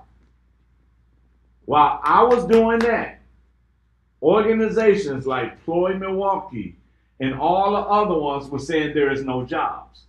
So, and we need more money for training. This is what they were saying while I was giving jobs out. People would walk in my office. I was like, I'll tell them, go buy some steel-toe boots or go buy some non-slip shoes because I'm finna send you to work on second or third shift. This is how they was coming in. People was coming out of prison and saying, I heard you help people get jobs. I just got out yesterday. I said, going to work today. Go get the shoes, right? Elected officials knew I was doing this because some of them, I helped their family. Wow. So, but they didn't want this. I never went to them to get their money. I went on Facebook and said, I got to take all these people to work. I need a bus. People started donating. I went up north in Wisconsin and brought the bus back. Then one of my friends, he had a coach bus. He brought his coach bus. Then one of my friends, he was a mechanic. He had vans and SUVs, and he got drivers. And we came together as a community so these people can eat. These people can have money. We can do it if we come together. It's nothing we can't do when we're together. But if we keep listening to our elected officials talking about you oppressed, an elected official, the other side don't like you, an elected official, you need to keep me in office because they trying to take your voting rights or they want to take your food stamps or anything to scare you to vote for them, then it's going to always be that. But if we come together and say, hey, listen, I'm asking you, let's say elected official, I'm not going to use me, but let's say elected official come to you and say, I'm asking you to vote for me because I want to work for you. You'll be looking at them like, what? What do you mean work for me? What do you need me to do? Because that's what they're your servant. That's what they should be able to say to you. What do you need me to do?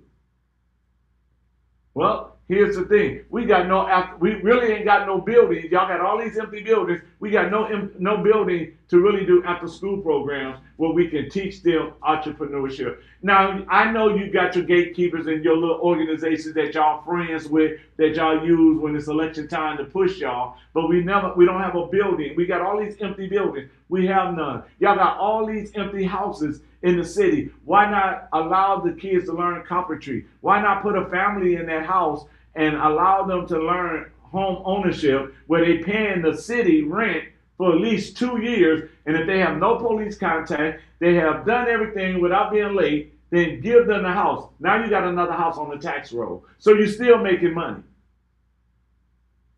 But that's solving problems. They don't want you to solve problems. They need you to keep pointing fingers. They need you to continue to focus on see, just like we all said, we go to Southside Chicago. We all going in different directions.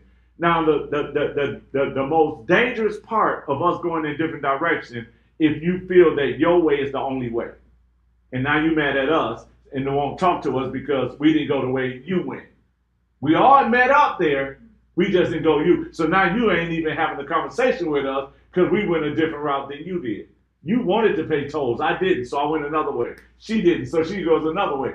None of our way is wrong because we all ended up where we said we was going to end up. But we get mad because you didn't do it. And that's how they divide us. I'm going to counsel you because you didn't do it our way. And you know, the strange thing about this is that Huey wrote about this years ago in Revolutionary Suicide, about the merry-go-round. They always say, oh, go here, talk to them, and then you back them, and they're telling you the same thing. Oh, no, you need to tell them this, and you back on that merry-go, but you never get nothing solved. And with the politicians, with them telling us that, oh, no, you can't do this. And then the first thing they say when something happened, they say, oh, well, we need to get the community involved because if the community would have been more involved, this wouldn't have happened. Right, because they're going to blame you. Exactly. Now it's on us. But when we ask you. So when do you find an employee blaming the employer for anything? A lot of people blame their employers for a lot of things. For a lot of things. now I've been a boss. I've been a boss for over 30 years, and I tell people I never fired nobody in those 30 years. You didn't do your job, so I had to do mine. You fired yourself. I didn't fire you. You fired yourself. Because if I don't, you didn't do your job, and it goes up the chain. You didn't do your job, so I had to do my job. If I don't do my job and overlook you not doing your job, the one over me gonna do his job. Because somebody gonna want to eat. And I always tell people, you're not taking food out of my family mouth. Do your job, or I'm gonna do my job. Yeah. Okay, see, look here. No, the reason why I'm looking like that, because I didn't tell you a lot, but I'm a restorative justice person. And so I'm always thinking of ways of how we can do things restoratively. Right. So that's neither here nor there, though. But keep going. Yeah. but that's how we gotta see that the problem we really have, the biggest problem we have in our community is we don't talk. We don't have the conversation. We only go, for example, there was a man and it was Thanksgiving and he was in the kitchen and he watched his wife and she cut both ends of her ham before she baked it. So he finally got sick and tired of seeing that. So he asked her, why do you cut both ends of the ham? She said, because mama did it. So he go over to mama. Mama, why do you cut both ends of your ham? She said, because Big Mama do it. So he go to Big Mama. Big Mama, why did you cut both ends of your ham before you cooked it? She said, because my pan was too small. She the only one had a reason on why she did it. Everybody else just following. Everybody just following. You know, but here go the thing about that too. And most of my life, I watched my uncles.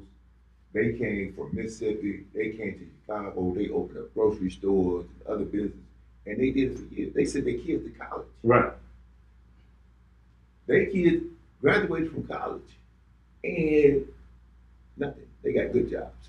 Now, which reminds me of a book I read by Carter G. Woodson. And he explained that clearly. He said, you send they work hard all their life. Mm-hmm. They send their kids to college. Instead of their kids coming home to help them run the business, they sent them to college. They go help somebody else. Right. Get rich. Yeah.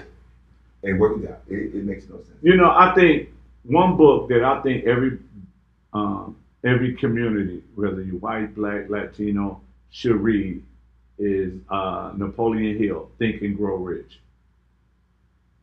I read that.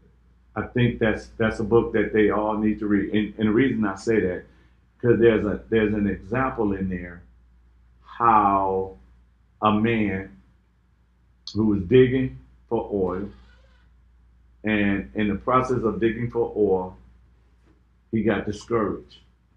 And he sold his equipment to another man. And that man went and got an expert on the ground, and he told him, you're 3 feet away. And he went 3 feet down and became a billionaire.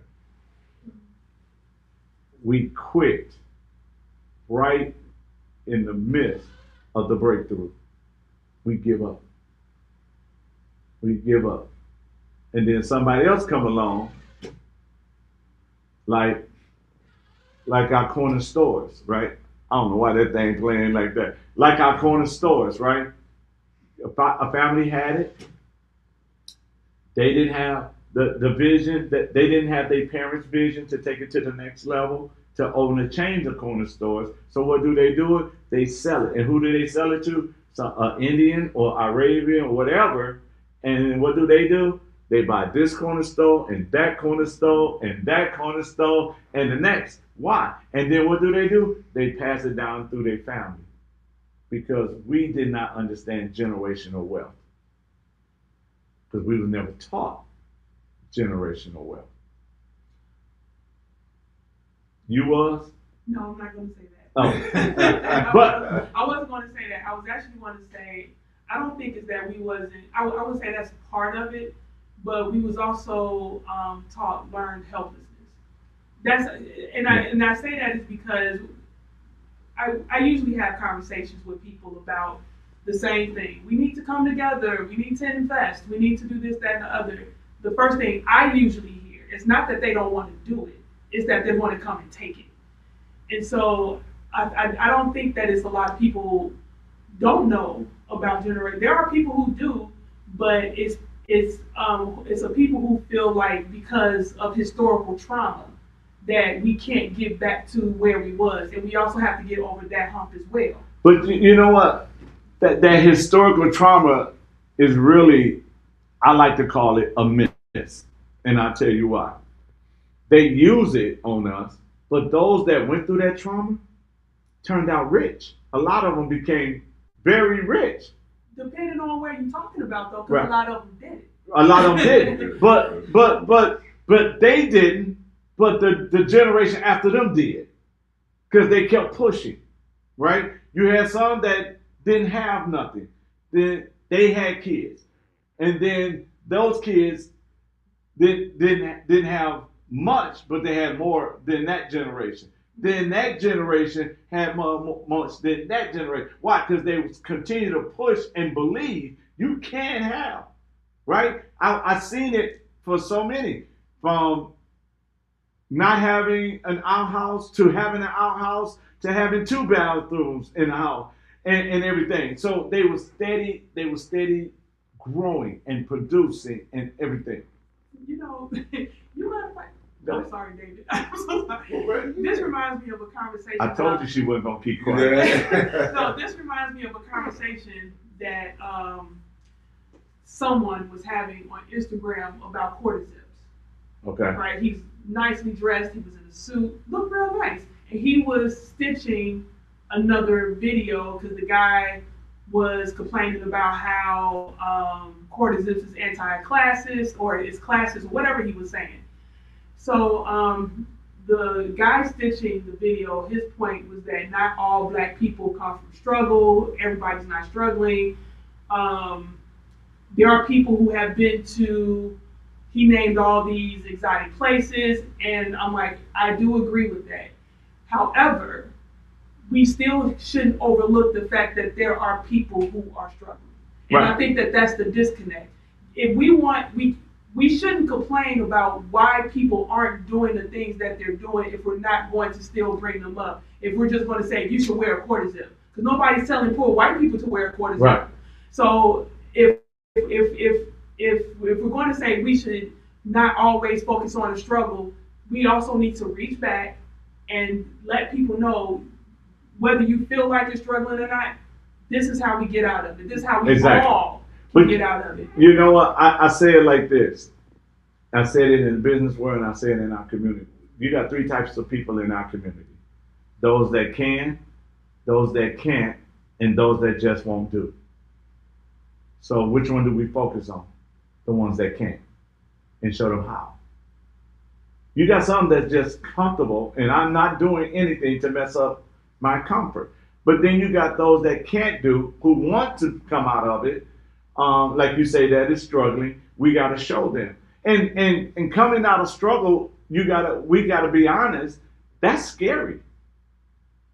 When you start to, you automatically in your mind thinking, I'm finna fail because I never done this before.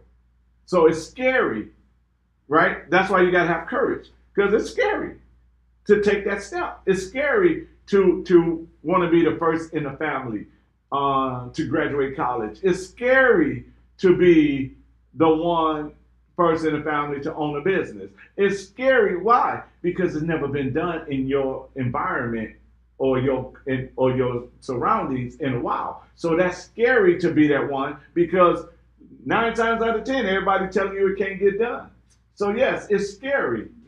It is interesting because I tell people all the time, during the civil rights movement, a lot of people complain about them, but their desire for change was greater than they feared death. And they went out in the street and they marched, they got hit with sticks, they got bit with dogs, the fire hose didn't turn them around. How can I criticize them about anything? Well, again, those the ones that just won't do, that was criticizing. They lost their mind. I wish I would go out there and they let a dog out on me. You got those. But the ones that we have to focus on is the ones that can't, because they don't have the information, they don't have the knowledge, they don't have the cheerleading squad to cheer them on. They don't have those kind of things. And there's people that don't want to take the time to go back and get them either. I think that's the biggest problem, more so than anything. I do. I think that's the biggest problem, is that we got so caught up in, I got mine. Get yours. Yeah. I'm out. Even with the whole thing about haters, I don't like that, because that suggests that you can't let nobody in your circle because everybody's hating on you. Oh. And stuff like that. I think to really build a community, we have to lose a lot of, the way I see it, white ideals. But you know what? And those ideas come from emotions. I think if we just stop for a minute, right? Oh, don't pay that no. all we got to do is stop for a minute and just take a deep breath and just look around and move the emotion. I tell people that's part of my congregation, or those I'm teaching some out the Bible. I say you got to fire common sense, because if you fire common sense, you can go somewhere. Because common sense will tell you you can't do it, and common sense will give you reasons why you can't do it. I had a young man. I made him a lead at the job. He'd never been a lead before, so it was hard for him to tell people what to do. I would look at the thing, and my kitchen is dirty and everything, and he was proud to make a video and send it to me, and I'm sitting there like, okay, you know what, I'm tired of this, you're demoted. When I took the stress off of him about leading, my kitchen never dirty no more. Some of us have not tapped into our leadership ability yet, because leadership is in all of us. He just didn't tap into his yet. So he was more comfortable not having the responsibility of leading others than to follow.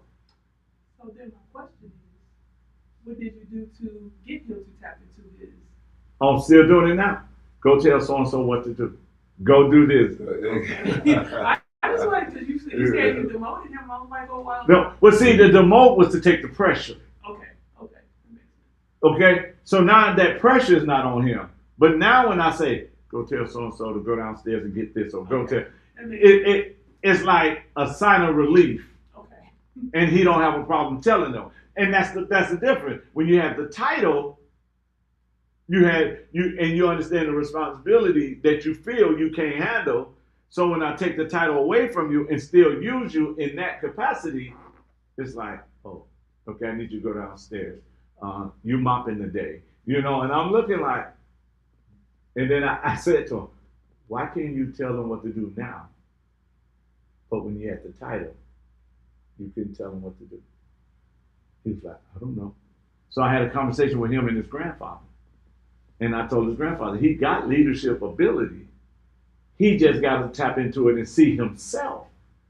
Because we allow people to paint the picture of who we are instead of us painting that picture ourselves.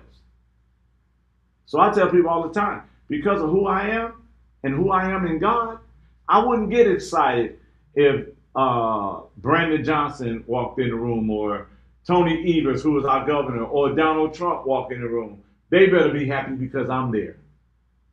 Because that's how confident I am in me. So I don't let nobody, oh, so and so. No, we equal, bro. We equal. I'm not gonna run to you and ask you for an autograph. You better ask me for mine. Because I know who I am. And that's the thing is, we gotta teach them who they are. Because right now they going along, they don't know who they are, so they go along with the freshest and the newest fad, that they tattooing their faces, they doing all kind of things because they don't know, they lost their identity. Nobody ever told them who they were. And that's where we gotta start, getting them to know who you are. And I tell them all the time, you're not a product of your environment, you're a product of your Right, and let me say this, because I think. Wait, because you did that. So let me explain. You ain't gotta explain. Oh no, I'm gonna explain that to you. Look, first of all, I already feel like I hijacked the podcast. I'm not trying to. Okay, but no. I have to say this because if I grew up in a house and my father's an alcoholic, I know what alcohol do to me. So that's my environment, alcohol. But my choice is not to drink, or my choice is to drink. So I still have a choice in this. Mm-hmm. No matter what environment I grew up in, I have a choice. So that's why I tell people, don't blame it on your environment, blame it on your choice. You chose that. You grew up without your father, you're a man, you grew up with your father, without your father, you know the pain that came with that. Why would you give that pain to your child? Mm-hmm. So it should make you a better father because you experienced that. That was the environment, but you're not a product of your environment. You can be the best father by being a product of your choice. That's why I say that. No, and I agree with that. I know, but when you start to do no, because sometimes I think you say something because you want me to talk. I do that too. Well, I do agree with that, but again. Yeah, but that but person and environment, systems theory, all that good stuff. Your environment not only includes your house though. It also includes where you congregate, where you go to school at, where you hang out at. And so technically your environment you can be a product of your environment as well. If you choose to. Right, if you choose to. So still go back to choice. No, if you choose to, but then when you, like, let's say you go to school. Right, you can still make choices there, but then there are some things that's out of your control. Like, and even in the house, some things are out of your control because you're a child. So you can make choices, you can make good choices, but when your parents have rules, and that's what I mean by environments, because all environments are governed by rules and policies, right. And some of those things are out of your control. Right. Now, yes, you can make a choice to follow it, but if you feel like the rule is unfair, and let's say it is unfair, like getting a life sentence for being and these people are getting, like, that's something that's out of your control. Well, not necessarily. Not necessarily. And I'm gonna tell you why. Look at, I know you're ready for it. I'm gonna tell you why. Because I had a choice of getting that car. Even though they were setting it up, I had a choice. I didn't have to get in the car. I didn't have to try to make quick money. That was a choice. That's true. So they wasn't forced to get in the car. They made a choice to get in that car. You might ask a question. Go ahead. Are you ready? Are you ready? No, because I told him that I was not going to say anything. I know, but and this is part of the conversation because we're gonna close it out still talking about Jay Walker because it's about Jay Walker. But what I'm saying is we have to understand we have that choice. Once we make that decision, whether they setting us up or not, right? Men think with our little head most of the time, not our big head, right? And we get set up to get robbed by a woman because we choose to follow her, right? She didn't force us to make us go. We chose that. So when we make decisions, just like he's a system of that justice system, right? And he came out and he made a choice. He's not a product of his environment no more. He's a product of his choice. I'm going to fight for those that are being injustice, right? So he chose. He could have stayed the same, because they say you can't teach an old dog a new trick. But this old dog is doing some new things, something that he ain't never done before in his life because he was always on the other side tearing up. Now he's on the side of the community. That's a choice he chose to rebuild. That's what I'm saying. So even though we might have came out of one, but we still got to take the responsibility of our choice. No, and I don't disagree with that at all. But sometimes I think about like status quos, and I think about like how we're socialized to think, act, and behave, whether we want to, see it or not. So James Brown wrote about it. Yeah. So I'm gonna ask y'all this. So there was this story about this woman who was hiding people in her basement. Okay. She was taking their money. She started with her niece, and she killed a couple of them, but she was stealing their money.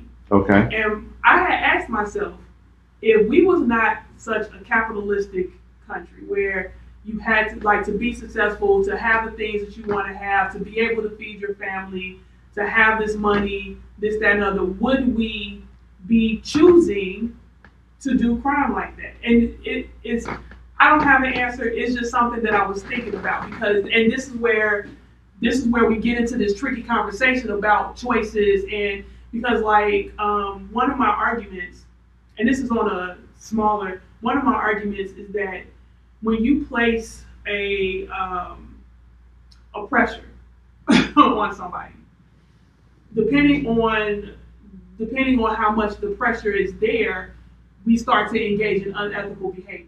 Okay. Right, and that's what I'm asking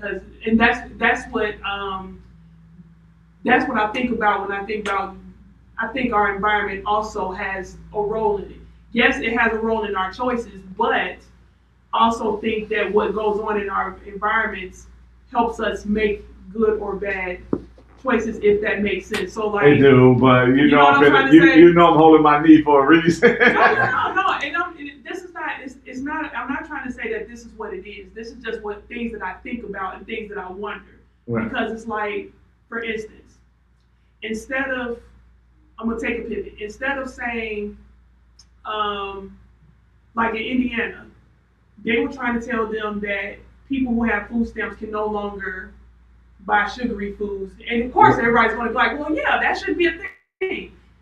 My question is, instead of telling people how to spend their EBT, why don't you go to the company and say, hey, lower your sugar content? We don't ever do that. Right. And so those are the things that I think about. Or like, we don't want people going to these bars and clubs and they're drinking heavily and they get into fights and stabbing. Why don't we lower the alcohol content? Or so I think about things like that. Okay, so now let me tell you why. And I like that though, but here's the thing. Then we've taken their choice away.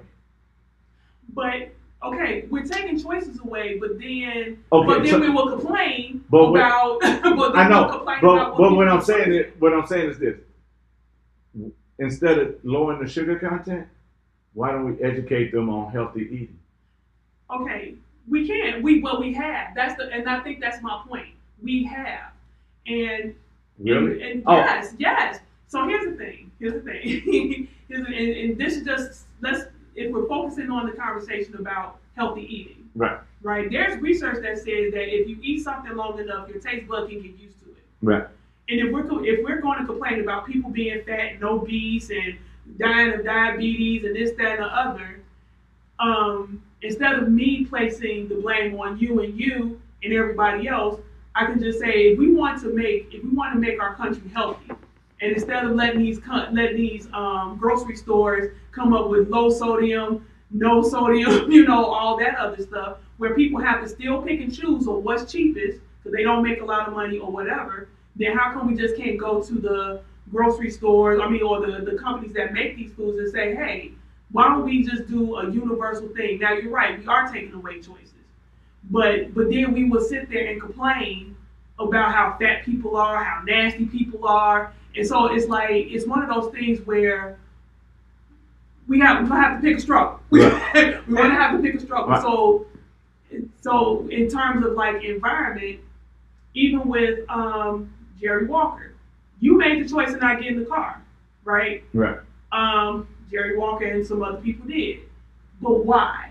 Right. Was it really because I think that matters. The choices you make, the why matters. But you know what? The beauty part of that, mm-hmm. and let's stay right there with Jerry Walker, right? Okay.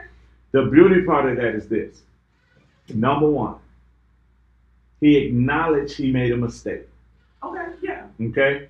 Number two, he decided to do things right. Mm-hmm. All right? So now he's being punished for doing the right thing. Mm-hmm. Right? They won't let him go because he decided, I made this mistake, I'm going to become a better man. And they says, okay, no clemency for you. You never got in trouble. So you will go out there and become a productive citizen. Mm-hmm. We don't want you out there. So we'll take somebody else and says, he fight up against authority, he beat up police officers, let's let him go because we don't think he's going to make the right decision once he's out. Right? So what the system did, stole one man's right to choose. He chose right. And then you allowed the other one that you thought was going to go left because of what? Because of statistics. Right? This man started with 30, now he up to what, 72? 78. Oh, now he up. Now, this person don't even need to smell outside because of what? Started with 30, went in with 30, right? Added 48 years while he was in there. He shouldn't see the outside.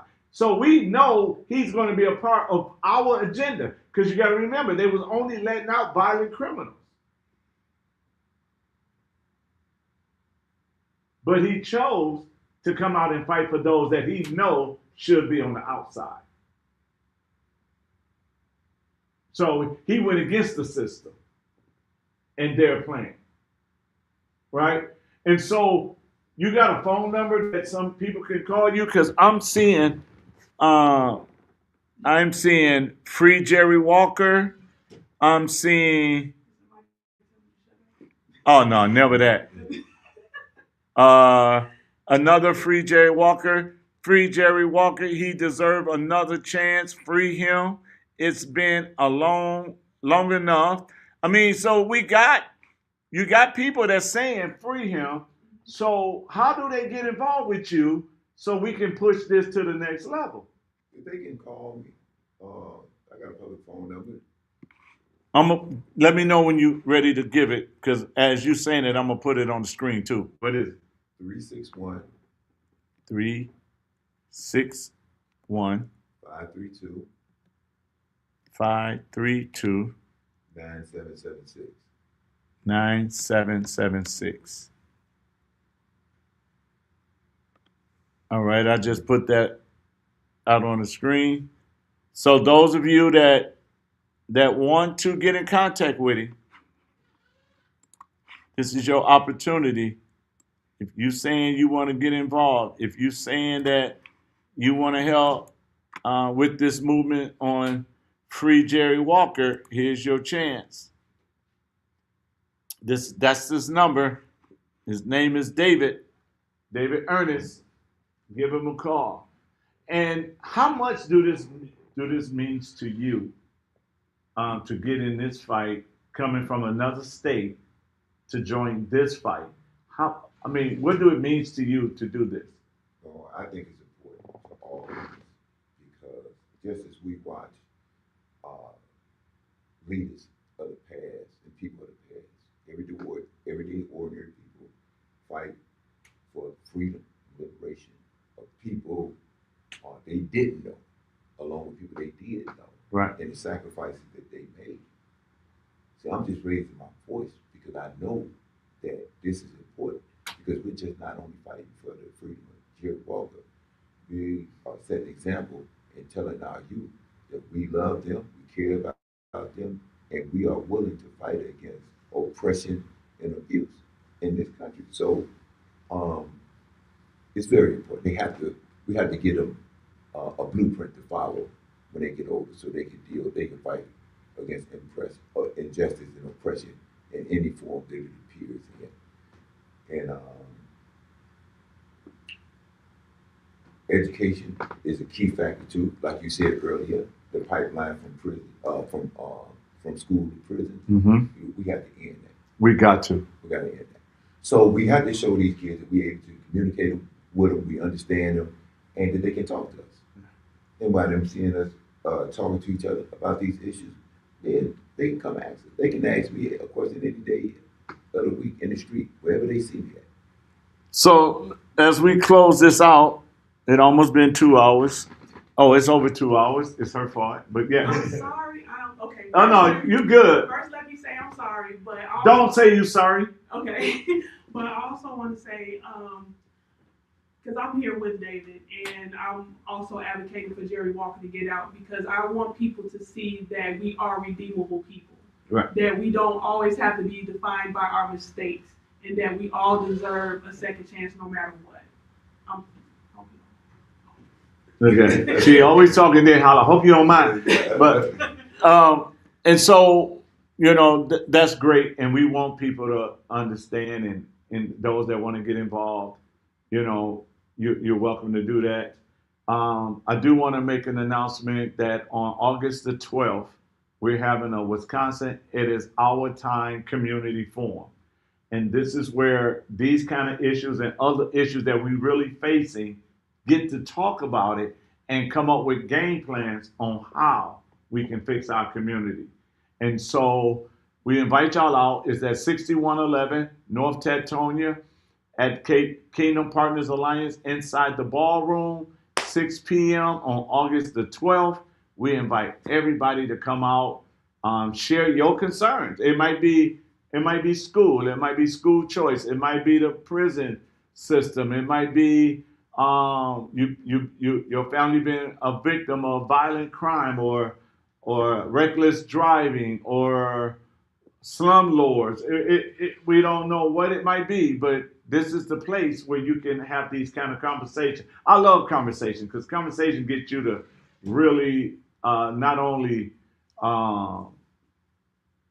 challenge the other person, but it also challenges you on the way you think. And you be like, you know what? I never looked at it like that.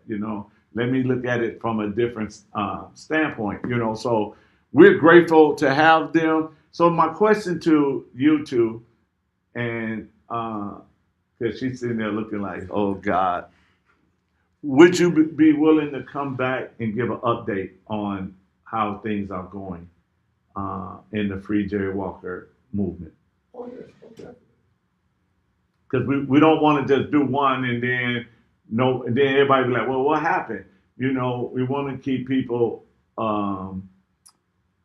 informed. We want to keep people that's concerned, because there's a lot of people concerned, because a lot of them is hollering Free Jerry Walker.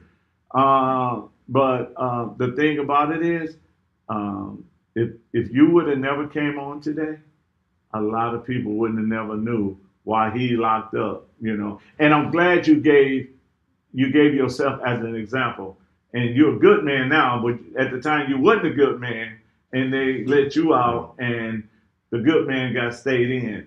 So that's good that people hear, that you said it yourself. You didn't even expect to get out because you didn't ask to get out, and they let you out.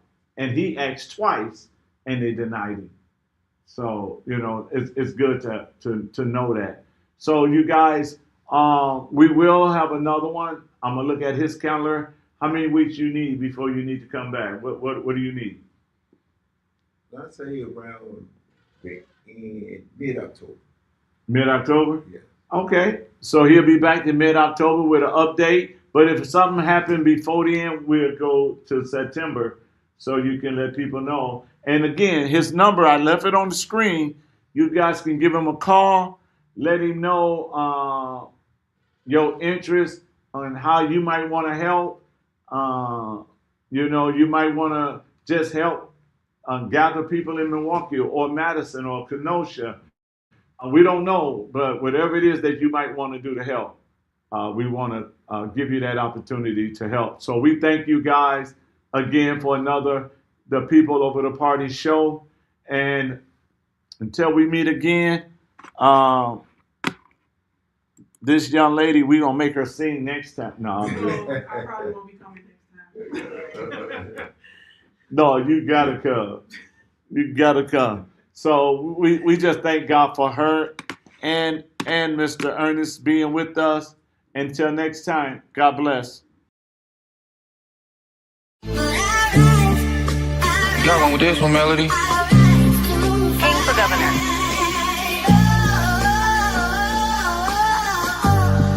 King for governor. Governor. The people over the parties. How could the parties be over the people?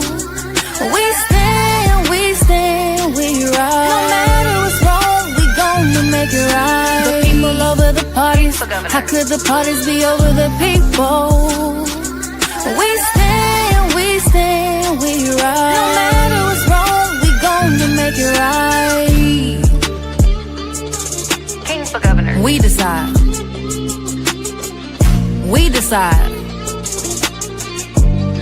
And if we don't, nah, we decide. King for governor. The people over the parties. The people over politics. King for governor. The law of the land includes your voice. We decide. We rise. The people over the parties. How could the parties be over the people? We stand, we stand, we stand. King for together. governor. The people over the parties. How could the parties be over the people? We stand, we rise. No matter what's wrong, we gonna make it right. The people over the parties. How could the parties be over the people? We stand, we rise. No matter what's wrong, we gonna make it right. King for governor. King for governor. Governor. King for governor. King for governor. Governor. King for governor. King for governor. Governor. King for governor.